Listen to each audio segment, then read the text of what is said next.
Meus queridos irmãos e irmãs, com grande alegria celebramos hoje a memória de São Paulo Miki. Em japonês eles pronunciam Paulo Miki, que foi um padre jesuíta, primeiro padre sacerdote japonês ordenado no Japão, né? No início da evangelização daquele país. São Francisco Xavier, jesuíta, começou a evangelização e em 50 anos já havia 20 mil japoneses católicos no Japão. Acontece, porém, que devido às situações políticas ao redor, porque a Espanha tinha invadido as Filipinas, o Japão, que estava passando nesse momento por um processo de unificação, resolveu se fechar às influências ocidentais e iniciou um período de fechamento, de rejeição, de contato com qualquer coisa ocidental. Esse período de fechamento, ele durou até o século XIX. Só para a gente ter um pouco, né, a noção esquemática da história do Japão. O fato é que, por isso, os cristãos começaram a ser perseguidos. Quando São Paulo Miki foi martirizado, o catolicismo já era proibido no Japão há 10 anos. No entanto, eles continuaram cultuando a Deus e ele, 3 jesuítas, 6 franciscanos e adolescentes de 11 a 16 anos foram martirizados de uma forma cruel. Eles tiveram que caminhar cerca de 1000 quilômetros. Para se localizar, 1000 quilômetros é daqui para Brasília. 1000 quilômetros é daqui para a fronteira com... Tem que cruzar o Mato Grosso do Sul e chegar na fronteira de São Paulo, né? Tiveram que caminhar isso tudo, para então finalmente serem crucificados. Foram todos crucificados. O Papa Bento XVI, narrando o martírio dos japoneses, desses mártires japoneses, diz: nós vemos ali, em pleno século XVI, nós estamos na época do descobrimento do Brasil, né? São Paulo Miki foi martirizado em 1597, o Brasil só fazia 97 anos que tinha sido descoberto. Eles foram martirizados com a tal alegria, com uma tal entrega a Deus, uma felicidade que nós vemos neles, no século XVI, que eles são da mesma estirpe, da mesma raça, do mesmo DNA dos primeiros mártires cristãos. Essa alegria, a alegria de dar a vida por Cristo. E aí isso nos leva a perguntar, mas por que nós não somos assim? Porque quando nos tiram alguma coisinha, nós já gritamos.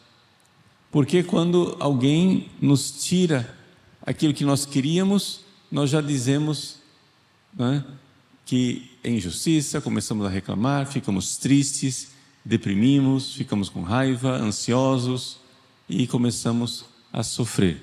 Por que é que nós não temos a alegria desses mártires? Porque nós não passamos pelo mesmo processo de santificação que eles passaram. Vejam, Jesus no Evangelho de hoje coloca os seus apóstolos nesta escola. Vamos aqui entender. Deixa os mártires japoneses de lado um pouquinho. Vamos ver os apóstolos no Evangelho do jeito que eles estão no momento que Jesus dá a eles a missão de ir 2 a 2, combater os demônios. Não levem, né, dinheiro, não levem a não ser um cajado, vão lá com sua pobreza, não levem 2 túnicas, etc, etc. O que é que os apóstolos são nesse momento? Nós sabemos que os apóstolos têm fé, nós sabemos que os apóstolos creem em Jesus, mas nós sabemos que nesse momento aqui, ainda não é Pentecostes, nesse momento aqui, os apóstolos ainda não são santos. Eles são como a maioria de nós. aquilo que Santo Tomás de Aquino chama de continentes. O que é um continente? Uma pessoa que se contém. É o seguinte, vamos lá. Aguenta comigo que vai entender, vai iluminar a sua vida. Essa parte é importante agora. Aguenta firme, entender. Você faz as suas coisas com a sua vontade, ok? A sua vontade é livre. É diferente dos animais. O cachorrinho que você tem em casa, ele não é livre. Você bate assim, pá, ele sai correndo assustado, foge da dor. Ou então você dá para ele um ossinho, ele sai correndo atrás do ossinho, busca o prazer. São os animais. Nós não, nós temos uma vontade livre. Nós somos capazes de abraçar uma dor por uma coisa importante. Nós somos capazes de fugir do prazer por uma coisa importante. Mas quem é que vai convencer a nossa vontade? A nossa vontade, ela colhe a vontade é cega. Ela é uma potência cega. Ela colhe informações de duas fontes. Fonte número 1, dos sentimentos, como animal. Dor, socorro, socorro, socorro. Prazer, eu quero. São as paixões, os sentimentos. Normal. Essa é a parte animal. Mas existe uma outra coisa dentro de nós que é a inteligência. A inteligência consegue ver que tem aquela dor que é importante. Sei lá, a dor de uma injeção daquelas oleosas bem doídas. A minha inteligência vê que aquilo é importante e abraça aquela dor. Diz, não, doutor, pode aplicar a injeção. Enfermeiro, pode aplicar a injeção. Eu quero. Eu abraço a dor, porque a inteligência mostrou. Então vejam, a nossa vontade, ela pode ser guiada como os animais, foge da dor e busca o prazer, ou ser guiada por verdades que a gente contempla, pela inteligência natural ou pela fé sobrenatural. Vamos agora aplicar. Os mártires do Japão, eles pela inteligência viram Jesus, viram o amor a Jesus. E a inteligência deles deu tal alegria que a vontade alegremente se desprendeu dessa vida.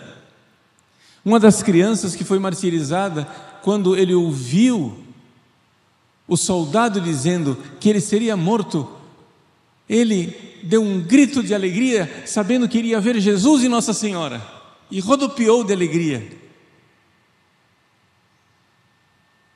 A inteligência dele no ato de fé estava vendo, a vontade vai alegre. Mas os apóstolos do Evangelho ainda não estavam vendo tudo plenamente. Eles já enxergavam, eles já tinham fé.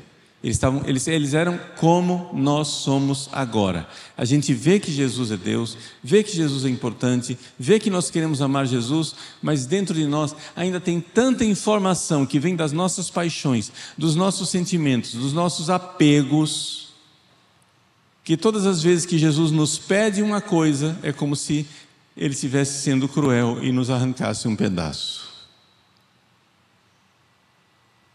Nós não damos rodopios de alegria como a criança em Nagasaki, que vai alegre ver Jesus e vai para o céu, ele deixa tudo e alegre vai para o martírio. Não. Quando Jesus nos pede uma coisa, nós olhamos para aquela coisa que nós temos que nos despedir e aquilo nos dá tristeza. E quando a gente ainda não perdeu a coisa, mas está vendo que vai perder, aquilo nos dá ansiedade. Agita. Por quê? Porque a nossa inteligência já viu Jesus, mas as nossas paixões ainda não estão domesticadas, não estão pedagogicamente transformadas. Nós ainda não fizemos a tarefa de casa, ainda não fizemos o trabalho de conduzir esses nossos sentimentos doidos na direção daquilo que a nossa inteligência está vendo com a fé. Essa é a situação dos apóstolos no Evangelho de hoje. Tanto é verdade, confirmando que é essa a situação deles, que quando vier a paixão de Cristo, a cruz de Jesus, eles dão no pé. Judas traiu, Pedro negou 3 vezes. 9 apóstolos deram no pé e ficou somente João aos pés da cruz. Então o que é que Jesus está fazendo para que esses apóstolos estejam prontos? Vejam a pedagogia de Jesus. Jesus começa a dizer: tá, vamos começar então. Vocês ainda não são capazes de renunciar à vida de vocês.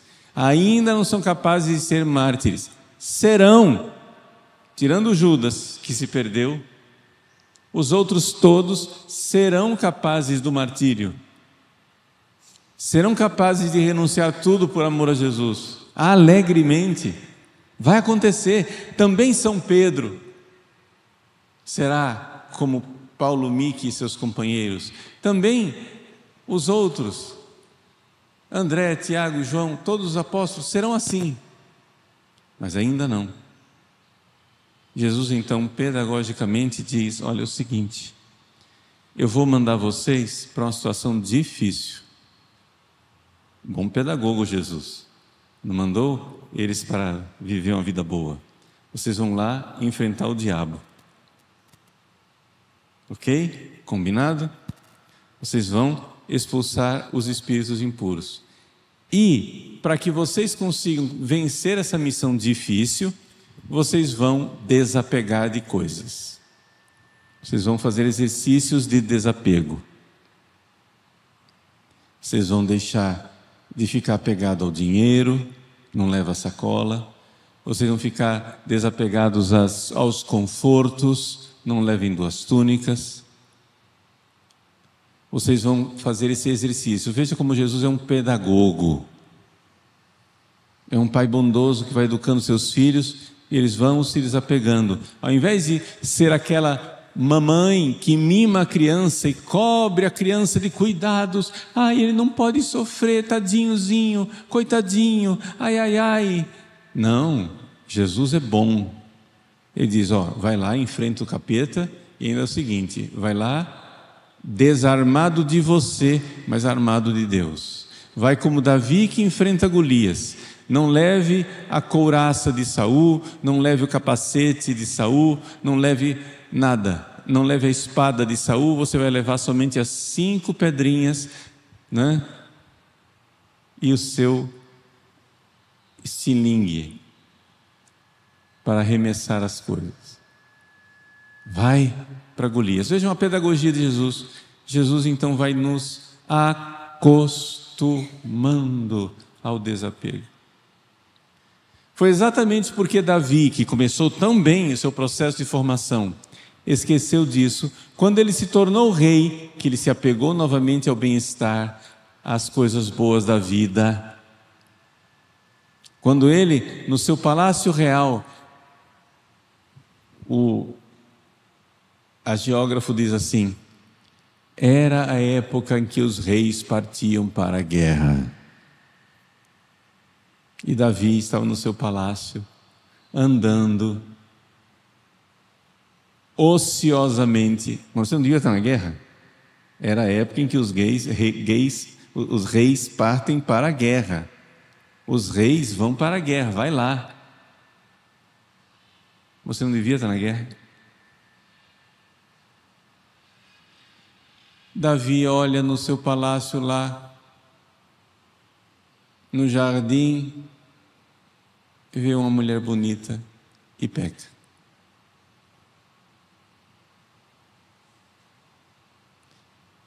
Deus havia ensinado Davi a ir desapegado, com 5 pedrinhas no seu alforje. Davi se apega a tudo de novo, e na hora do vamos ver, trai a Deus. Assim, também os apóstolos. Deus é pedagógico. Deus quer ser pedagógico conosco. Deus quer fazer de nós grandes, generosos e alegres mártires, como os mártires de Nagasaki. Não estamos prontos. Não estamos prontos. Mas nós precisamos, pedagogicamente, fazer esse caminho, seguir esse caminho. É claro que exatamente por falta de pedagogia, algumas pessoas adoecem nesse caminho. Por quê? Porque com inteligência veem o que deve ser, mas não têm a coragem de amorosamente, pedagogicamente, pacientemente ir conduzindo as suas paixões para amar Jesus. O que é que algumas pessoas fazem? Quando veem que não conseguem mudar essas suas paixões com aquela paciência para chegar no amor dos mártires em Nagasaki, as pessoas o que fazem? Mudam a doutrina. São os apóstatas. Ao invés de dizer, não, Jesus quer que eu me dê a minha vida por Ele, eles fazem uma versão adaptada e fácil do cristianismo. E dizem assim, mas não precisa disso. Vocês acham que Jesus vai pedir isso de nós? Não precisa ir para a guerra, como Davi. Na época em que os reis partem para a guerra, Davi diz, não, calma, deixa eu ficar aqui no palácio real. Vai dar tudo certo. Não precisa desse radicalismo de ir combater os demônios como os apóstolos lá, não. Deu tudo errado. Então, nosso Senhor quer fazer de nós grandes e amorosos, alegres e fervorosos mártires. Então, na época em que os reis partem para a guerra, na época em que Jesus quer nos mandar para expulsar os demônios, somente com sandálias, sem 2 túnicas, sem dinheiro no alforje, o que estamos fazendo nós? Estamos sendo pais bondosos, mães bondosas, que pedagogicamente, amorosamente, lentamente vão conduzindo as paixões, os sentimentos para o lugar correto? Façamos esse processo paciente e pedagógico, e então iremos colher grandes frutos de alegria, de amor por Jesus. Mesmo que o nosso martírio não seja como o de Paulo Miki, mas seja o martírio do dia a dia.